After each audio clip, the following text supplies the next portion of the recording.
Episode 37, The Battle of ASICs versus GPU.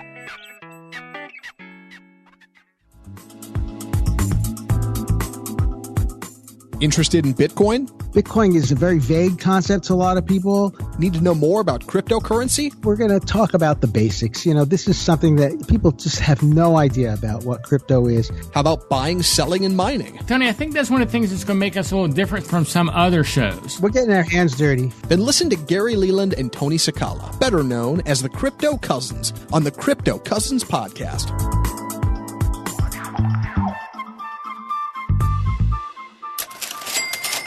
This week's price. Today's price in Bitcoin, $7,380.72. That's down $703, or 8.8% over the last 7 days.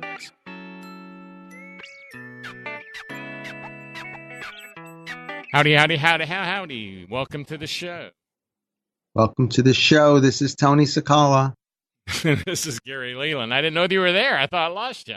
I was so quiet. Well, you did I was after your howdies. I was like, "What? Are you gonna say this is Gary?" You didn't say this is Gary. No, I didn't. How you doing, Tony? Hey, fantastic, Gary. Yeah. So another down week in Bitcoin, but actually a great day for Bitcoin so far today. So I guess it's just according to how you're looking at it. Depends on how you look at it. So what's going on with you? Anything new? I know we got some cards in, some new cards. So we'll have Ethan mining machines for sale any day now. Yes, it's been an interesting market. The market was way overpriced for January and February and some of March. And the prices started to come back. There's, I guess, price gouging. We had all kinds of crazy things in the GPU market. And folks were paying upwards of $1,200 for a GPU. And now prices are coming back down to somewhat reasonable prices. And we've been able to get our hands on the special cards that we like to use in our Ethan miner. So, yeah, I'm excited to start selling Ethans again. Yeah, they're not necessarily cheap, the cards right now, but we were limited so much by the fact we just couldn't find cards. And so, like, every couple of weeks, we found one or two and that we could afford, and then we were able to build the machine. So now we should be able to move at a faster rate. And if anyone's interested, you can find our Ethan mining machines at turnkeymining.com. That's turnkeymining.com. But, Tony, actually, the last couple we've made, I think the last one sold within 24 hours, and the one before that sold in 30 minutes. Mm-hmm. Yes. Well, there's really a backlog of interest, and people really are wanting to get their hands on miners. We just had this problem where I didn't want to spend 2 times the manufacturer's standard retail price, MSRP. I just didn't want to do it. I mean, we could have done it, but it didn't make any sense. Well, we wouldn't make any money. I mean, we'd be selling the machines for less than we paid to put the components in them. Yes, that would have been true. But sometimes you just have to keep the customer happy. Well, I don't have to put any machines for sale. But, now also, though, Zcash is down a little. And so people aren't quite as excited as they were when Zcash was up. But I think as it goes back up, hopefully, the excitement will happen. And I think the last couple we saw were from people who saw that and knew it would go back or felt it would go back up. Yeah, I mean, there are people who just would rather mine than buy. If you can go out and buy it cheap right now, sure. But when you have a miner, you have so much more flexibility. You can mine new coins. We've heard about Raven Coin and now Pigeon Coin. And boy, I mean, people who jumped in on Raven Coin right at the beginning, the guys are like, yeah, I paid off all my GPUs in a month. Like, well, tell us about Pigeon Coin, because that's a new one we're doing.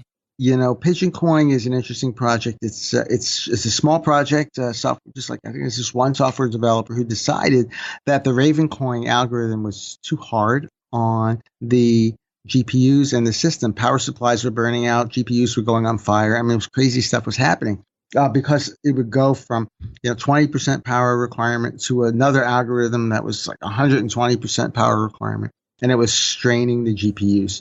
So this developer decided to create a new algorithm, which is similar to the Raven algorithm, which is a modified X16R. R comes in for random, and it's ASIC resistant because they were starting to build X16 ASICs. So this leads really is really a lead into our talk today about ASICs versus GPUs. So they randomized the order of the algorithms, and that really helped. The new algorithm for Pigeon, X16S, smooths that out somehow by giving the algorithms equal weighting in the selection process. So that's the advantage there. Why I jumped in and why I think other miners are jumping in is because they just get an opportunity to pick up, 5, 10,000 coins of a new coin release. That is very rare to see. And it's opposed to getting like a half a Zcash a month or something. Well, if you can pick up a ton of coins, that's the thing. I don't know much about what you just said with all those technical things, but I know that we're getting a lot of it. So I'm kind of like saying, well, it's worth the gamble. We're getting a ton of it. And I mean, this is the most we've ever gotten of anything. Mm-hmm. And if it does anything, we're going to Mm-hmm. have some. Even just a few Satoshis. Yeah. So I'm hoping that we luck up and that we're on the edge of a coin that a year from now gets up to 2-3 cents. Exactly. All it needs is a little bit of a bump, and we're doing well. Yeah, true. Also, everybody, I can't remember if I said it. Did I say that we had the mining machines on turnkeymIning.com? I can't remember. Okay, I couldn't remember if I said it. Well, it never hurts to say it again. Say it again. Exactly. Yeah. TurnkeymIning.com. Yeah. That's, I still can't believe how quickly those last few have sold. We'll put one up today. We'll see how quickly this one does. Also want to make sure everybody knows about our Facebook group. Please go there. Just go to Facebook, search Crypto Cousins, and please like or join or share that with your friends. And we have 2 YouTube channels now. We have the Crypto Cousins, which is youtube.com/Crypto Cousins, or cryptocousins.com/YouTube, however you want to remember it. We also have a new show I'm doing daily called 4-Minute Crypto. And that's at YouTube. Just go to 4minutecrypto.com and you'll join the YouTube page there. But Tony, I'm doing that show, as I said last week, every weekday. I'm on episode 17 now. So that means I've done it 17 days in a row. See how good I am at that math? You're a beast, Gary. I mean, you're up early doing it. Well, I'll tell you, I didn't know if I'd make it this long, so I'm pretty happy I made it this long, but I've really enjoyed it because I'm having to look through like a lot of articles every day, which I normally wouldn't do. So I'm increasing my knowledge and hopefully sharing things that people will find interesting. But some days it's funny. I can find something really interesting. And some days I go through every article there is and I'm going, I got to do something boring today. But check out both of those, youtube.com/Crypto Cousins and 4minutecrypto.com, and keep up with what we're doing on our YouTube pages. Because we're really in. Tony, I don't want to announce this, but I think people will be interested that you're thinking about starting to do some live videos on mining when you're building machines and stuff. Yes, I am thinking about that. So the first step was a spring cleaning because the workshop was just a disaster. And I see the YouTubers, and I'm just shocked. YouTubers are just do such a great job. Like they have a room that's completely white and the table's white and they put a computer on it and you can really see things. So, I mean, I'm not going to get that really clean, but at least a little cleaner so that you could see what's going on.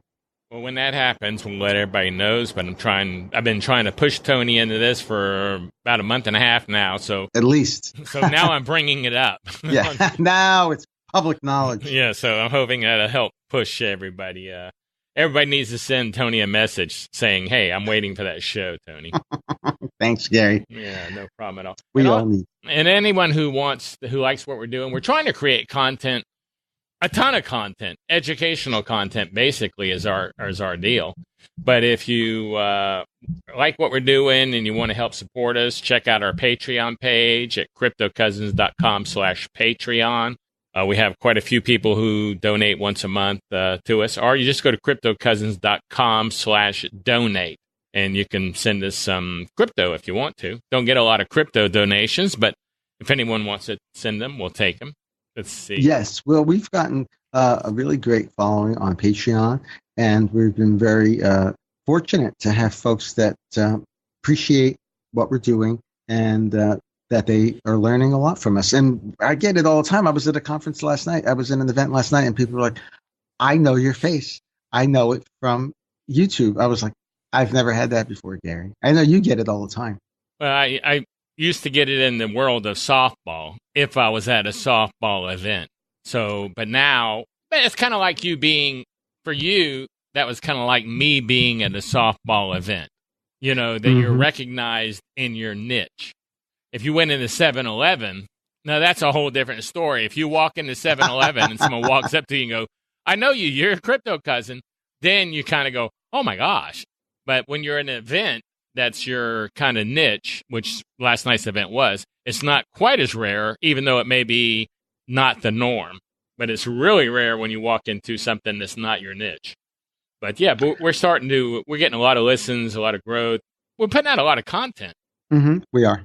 Matter of fact, now that you mention that, I want to make sure everyone knows if you want to see all the content, all the places you can subscribe or all the places you can follow us or whatever, go to cryptocousins.com/subscribe. That's cryptocousins.com/subscribe. And all that's on that page are subscription methods, ways to subscribe. It's all that's there. It's a real easy, directory. It's a great page. All those logos, everything looks great. Thanks. It does good on the phone, too. Hey, let's go ahead and go to one of our voice messages. If you want to send us a voice message, call 747-777-9471. That's 747-777-9471. But let's listen to a question from Cousin Damon. Hi, cousins. This is Damone Great. Hey, my question is, with the rapid expansion of Ethereum and all the possibilities that foundation is bringing us, where do you think the possibilities can go with blockchain-based technologies? What are some of the unseen companies and industries that we might see affected by the new blockchain advancements? Thanks, guys. Hope to hear from you soon. Okay, Tony. I'll let you start with this one. It's a great question because people really, I like to say that. It's a great question. You're always going to hear that from me. Yeah, so what are the possibilities with blockchain-based technology? What blockchain has to offer is this idea of immutability and censorship resistance. So what does that basically mean? It means you can't rewrite history. You can't go back and change something that you didn't like. You can't change something that was bad news. And right now you've got people deleting tweets on Twitter. I didn't really say that or what. And there isn't an immutability. We can go back to screenshots of previous tweets, or we can go back to the Internet Archive sometimes to see what a company had written. You'll hear companies say, oh, well, we didn't do that, or we didn't associate with that person. It's like, oh, no, yeah, you had a serial killer was your CTO. I mean, let's look it up, and then they're like, no, we didn't. But if you go to the Internet Archive, you see, yeah, there was a serial killer was their CTO. I mean, that's, well, I'm going to the extreme, but we know the tech industry has had its dark characters. But what happens with blockchain is that the entire blockchain gets written and cryptographically signed. So each block gets signed and sealed, so to speak, with the mining. And so the proof of work locks that data in. You can't go back and change it. And so what industries could be enhanced by that? I mean, you have shipping, you have operations, you have supply chain, you have all these industries that no one ever thinks about. There are tankers going around the world shipping product from Asia to the U.S. to South America. There are products being moved all around the world. And you don't think about it, this is how I get my corn, this is how I get my green beans. But someone's behind it. And there are industries that are just dying to have a better system. They're working on systems that are built in the 70s. It's like, all right, we have a database now, But now this takes the database and adds this new layer of immutability. It can't be changed. And all the people in the blockchain network can see, everybody who has a full node in Bitcoin can see all the transactions that took place. So I don't know of the unseen companies because they're still unseen. But I do know that we were at a conference 2 weekends ago. Gary and I were at a conference, and we had companies talking about food, and they were bringing up how the food chain is really been a very sad industry because the farmer makes about 4 cents on every dollar. So you buy an apple for $1, the farmer makes 4 cents. It all gets lost in the middlemen. And so their company is looking to enhance that process.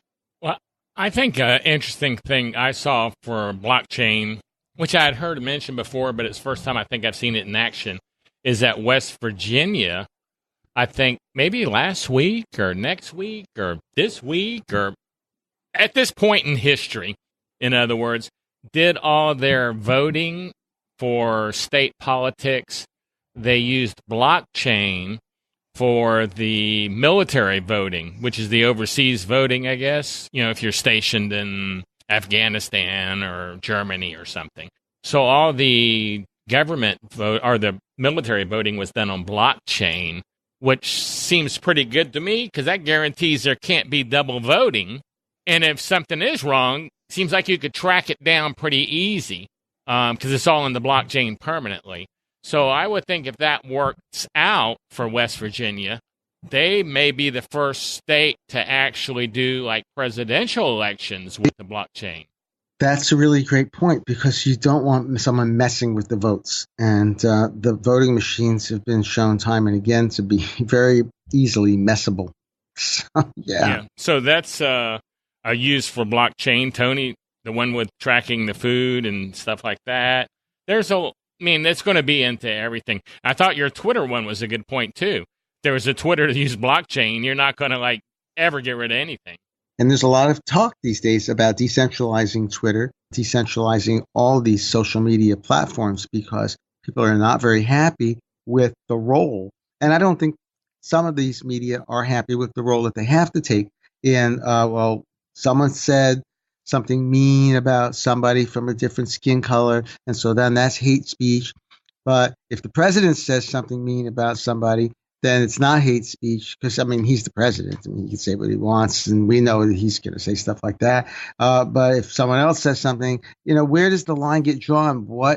There's a lot of crazy stuff out there, but the idea that censorship of ideas is that because someone becomes uncomfortable with an idea that you should censor it, really takes us into an Orwellian civilization where you're punished not because of something you did, but because of something you said or maybe even thought. There you go.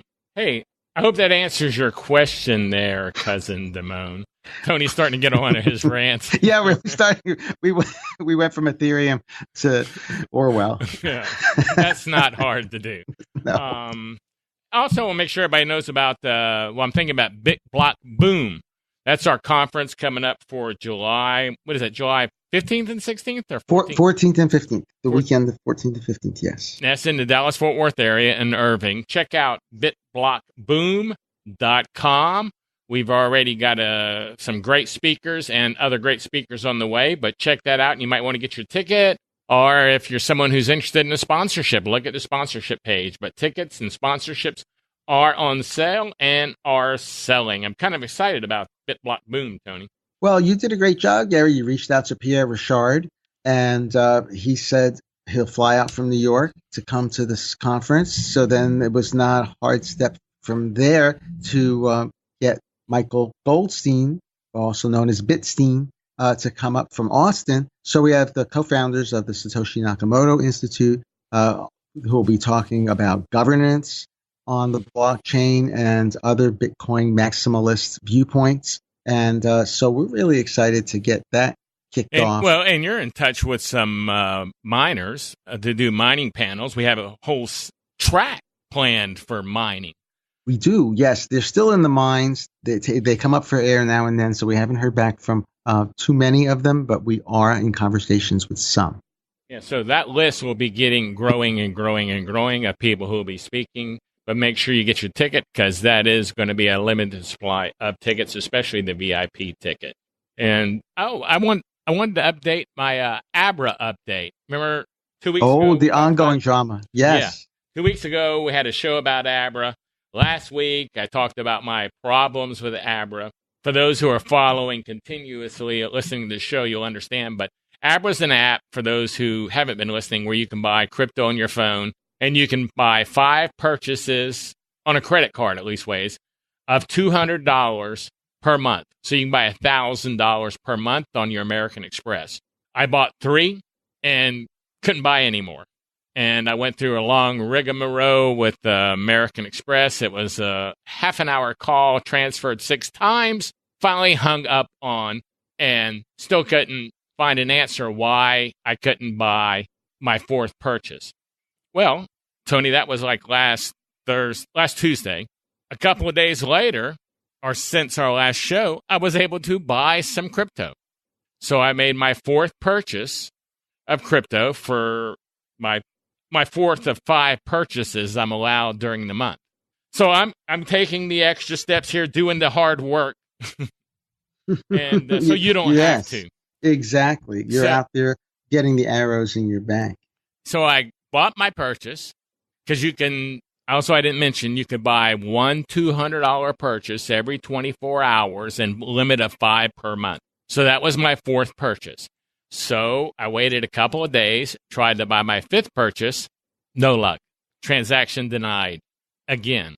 So last night on the way home, I wanted to get this done before the show. I call up American Express and ask what the deal is. And they transfer me to someone who transfers me to someone who transfers me to someone and who transfers me to another person. By this time, I'm pretty frustrated. This person is pretty argumentative with me. Wow. And really confrontational with me, telling me not to be upset, not that she had nothing to do with it. She's not the person who did it, so don't be mad at her. And that she didn't like my attitude, and that if I didn't change my attitude, she was going to hang up on me. Wow, that's customer service 101 right there. That's what I piss off the customer even more. My reply was, oh my gosh, I can't believe you're arguing with me instead of trying to solve my problem. And instead of going, let me solve your problem, she goes, well, I don't like your attitude. That was a response to my response about her arguing.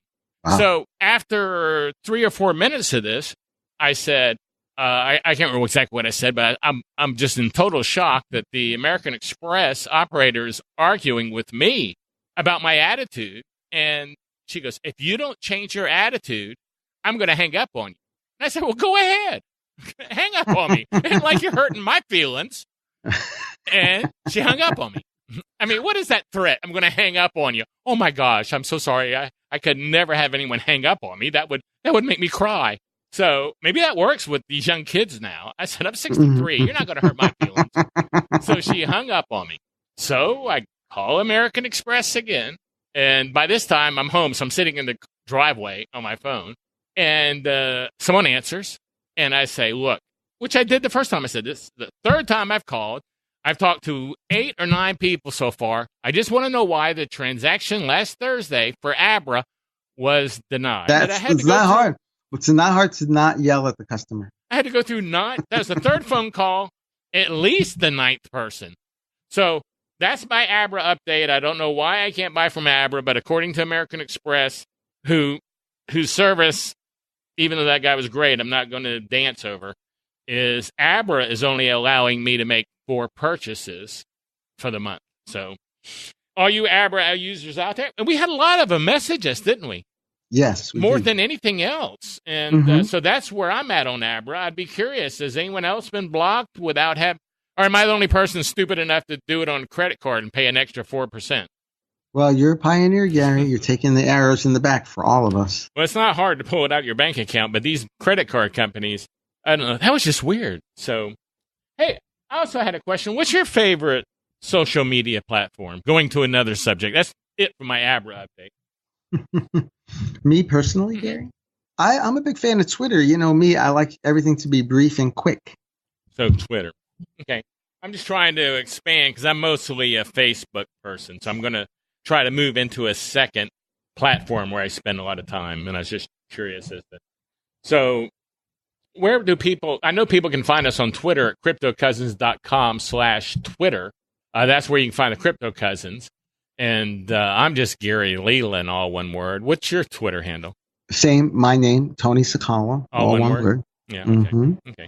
Just figure we might as well share that. That's your favorite. Might as well have people knowing where to contact you. Yeah. You follow me. I mean, basically, I'm following the people I want to hear from, the people at Bitcoin Core. If there was such a thing, there isn't really a thing called Bitcoin Core. It's a loosely contained group of developers and entrepreneurs who are building around the core Bitcoin protocol. Well, that's as opposed to people trying to clone it. Right. Yeah, I wonder who that could be. I don't know. Who are you talking about? I'm not mentioning names. Yeah. Hey, also want to make sure everybody knows our daily disclaimer here. We're not technical advisors, financial advisors, tax advisors. We're not even crypto advisors. I can hardly advise people to work for me. So this show is just for fun and educational purposes. But we do have another email, our first email from Cousin Steve. You want to read that real quick, Tony? Hey, cousins. I was driving home from work the other day listening to y'all's recent listener questions episode. I'm a Dallas side as well, and I love what you're doing for us beginners. To my surprise, y'all played not one, but two of my questions. It was a surreal moment, so thank you guys. Let me know when you guys are going to sell your cousin coin. I would love to pick up the souvenir.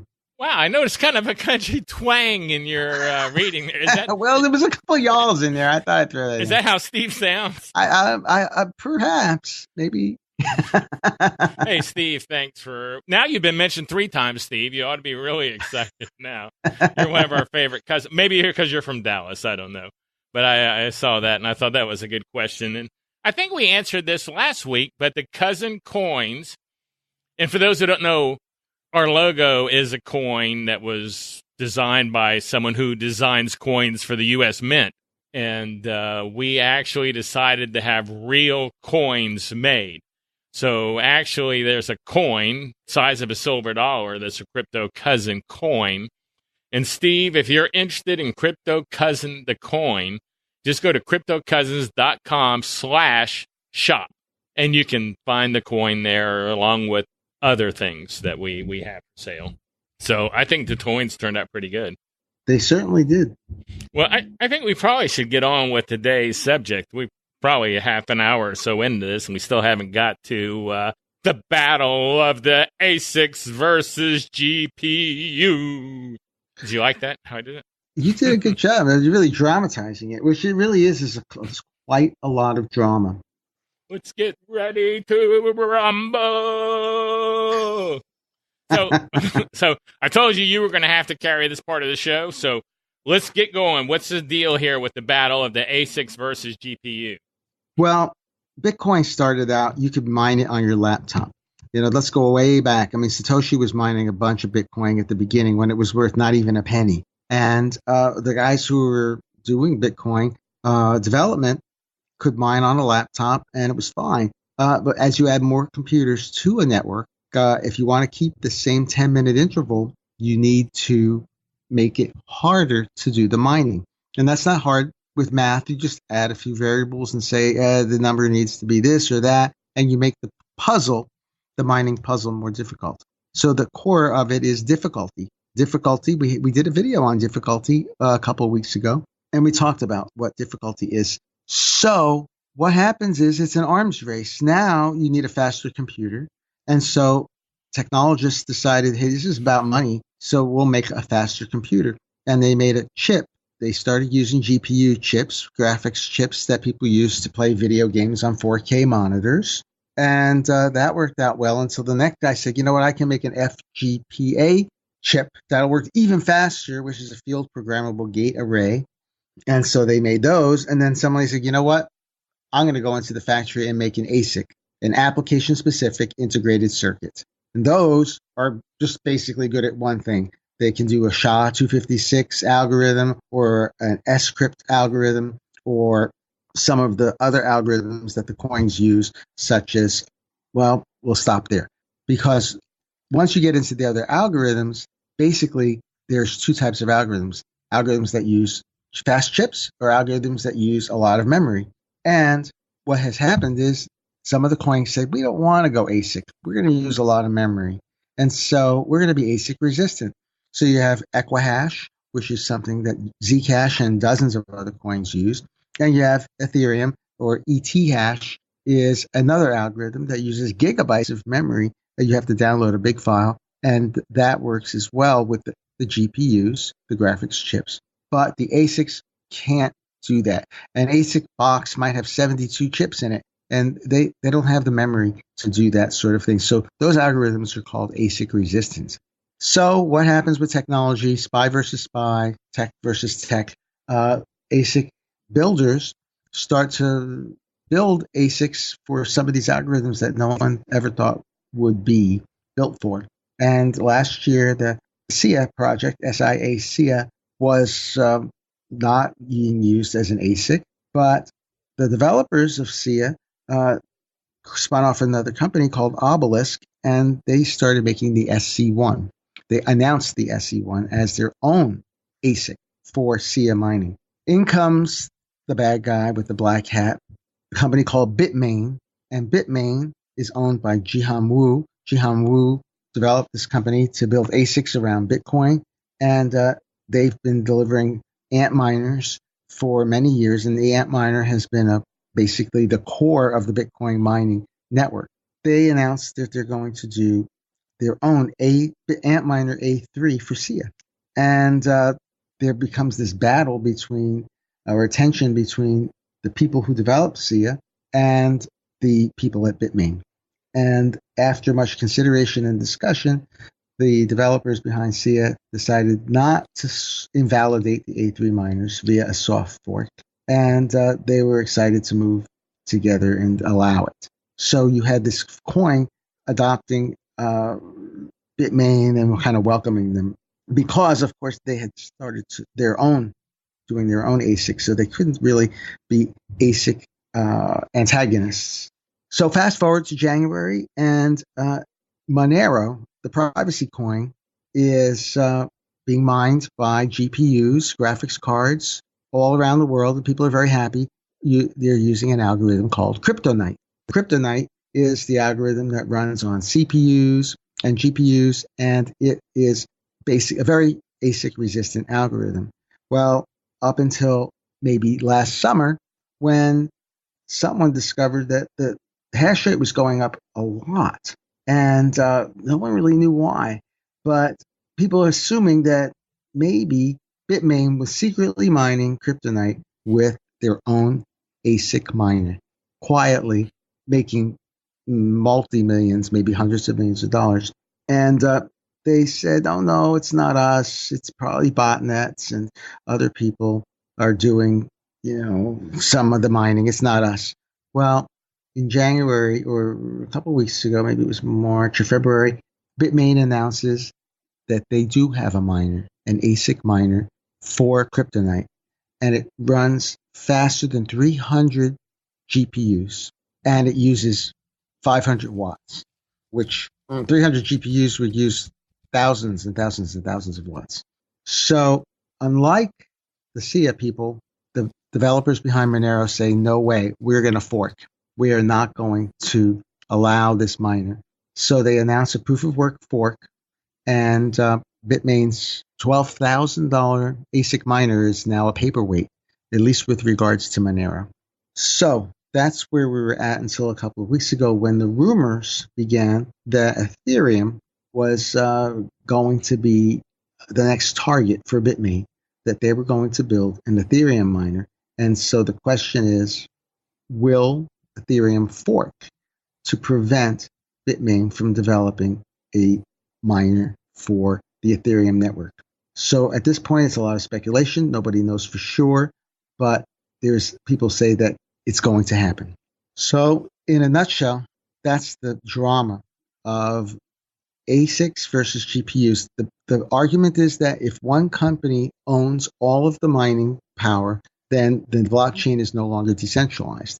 People who love mining and who love coins and who love the idea of decentralized currency believe that GPU miners should and CPU miners, people, all the average guy, the little guy, should be helping to secure these networks, not in the hands of one company. Bitmain has got a kind of a tarnished reputation because they had a back door into their miners where they could basically shut down your miner remotely. It was something called ant bleed. You can Google ant bleed, or there may even be an antbleed.com. And so it was they said, oh, it was test code. We didn't really mean to release it. But I mean, come on. Wouldn't you say that too if you wanted to lie? So that's where we're at, Gary. Okay. So basically, you're saying that the big issue is that with ASICs, the rich get richer. Exactly. I mean, isn't that in a nutshell that the people who have the money can make more money, but the people who don't have the money don't have an opportunity at all to compete against the ASIC miners? Yeah, that's one dimension. The ASIC miners can definitely be the power behind the network and get richer. Additionally, as we saw with the Bcash phenomenon, the mining power behind Bitcoin was diverted by Bitmain to the new coin to mine Bcash, and it became a political battle in that they wanted to unseat Bitcoin as the core technology behind the world's reserve currency, but they were not able to. Obviously, that didn't happen. But this failed coup, which, when you're the king, people are going to try to kill the king all the time. That happens. And it's understandable. But who is trying to kill the king and how it's being done, the players involved and the technologies they use are all out in the open. We can see that the Bcash people were diverting hash power from Bitcoin. And so people are not very happy that all of the power was in Jihan Wu's hands. And he was able to manipulate the market in such a way. I see. So because of the rich can get richer again. And and become more powerful. Right. Exactly. Well, that comes with getting rich. Yeah. That's an automatic side benefit. So now I saw that Ethereum is now talking about forking to a ASIC resistant, but every time they fork, they fork before and people all complained about it. So, or would you not complain if they forked about for this reason? Well, a proof of work algorithm would not fork the value of the coins. It would not be like the Ethereum Classic versus Ethereum. It would be a new soft fork. Your Ether would still be the same Ether. Your chain would still be the same chain. It would just be a new algorithm. Oh, so I wouldn't have to be cashing in or have another wallet or airdrop, or it's not like I would get a new Ethereum. It just my Ethereum would change. Exactly. Oh. Just the network. It's just the technical details behind the proof of work would change, so it wouldn't affect your Ether in any way. Well, if they can do that, I've always had a question about that. If they can change how it mines, can't they change the basic coin itself? And said, hey, guess what? We're going to change it so that we own everybody's coins. It's software, so there are certain things you can and cannot do in a blockchain. So you can change the number of potential coins. People are talked about, well, someday the debate for 21 million will come up. The inflationists will come up and say, you know what, let's make more Bitcoin. And that will be a huge battle because that can't be done in the core software. But you can't go back and change anything that's already sealed in the blockchain. So cryptographically, unless there is some loophole in the code, which because it's all open source, we can see that there really isn't, no one can steal your private key and take control of coins you already own. So there's no backsies, as we used to say on the school playground. So if you have coin and it's still out there on a blockchain that people value, in other words, that your Ethereum hasn't dropped to $1 or less, then you don't have to worry. Your Ether is still yours. Okay. So I guess that's a pretty good understanding of the ASIC versus GPU situation. We mine with GPUs, and our Ethan miners use GPUs. So obviously, we like GPUs. We're a big fan of GPUs. So we're about power to the people. You want to mine at home, you can do it with an Ethan miner. You can even mine with just one gaming computer that you have. If you have a gaming computer and you play games every night when you come home from work, when you go off to work in the morning, you can just turn it on and start running some mining software. So while you're at work, your computer's at home working, and it'll use a little more electricity, but you've already invested in a PC with a graphics card and maybe spent $600, $700, $800, $900, maybe $1,200 on this gaming computer. You can use it for mining. No big deal. You're not having to make the initial investment in the computer itself because you're already having. Exactly. Okay, cool. Well, Tony, we've been here quite a while. I think we're here longer than normal or normal long length. So, anything you want to add? We can't stop talking. Well, we'll have a link to some of the articles that discuss the ASIC versus GPU drama, and ongoing. You can follow on Twitter people who are discussing it. Pierre Richard, Bitstein. Just follow those guys. Follow me.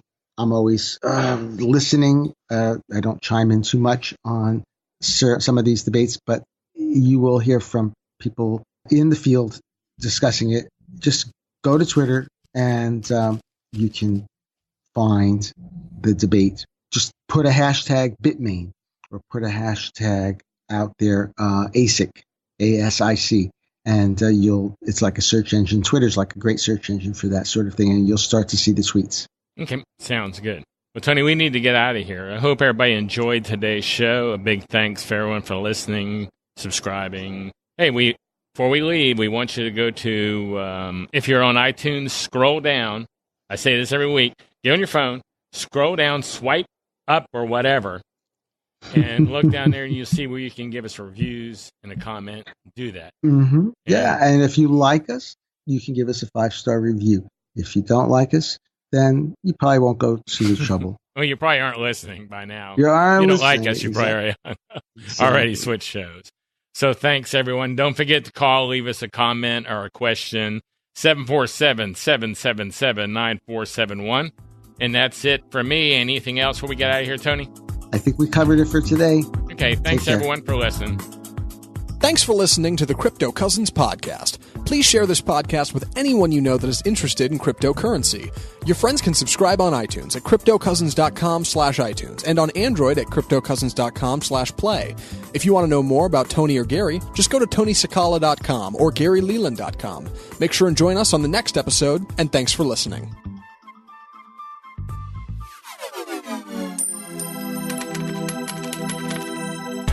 The Crypto Cousins podcast and information in the podcast are not intended as investment advice. Cryptocurrencies are risky. Never invest more than you can afford to lose.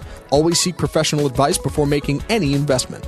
Investing in Bitcoin and other cryptocurrencies may present tremendous risks. Please understand that you are using any and all information available on or through the Crypto Cousins podcast at your own risk.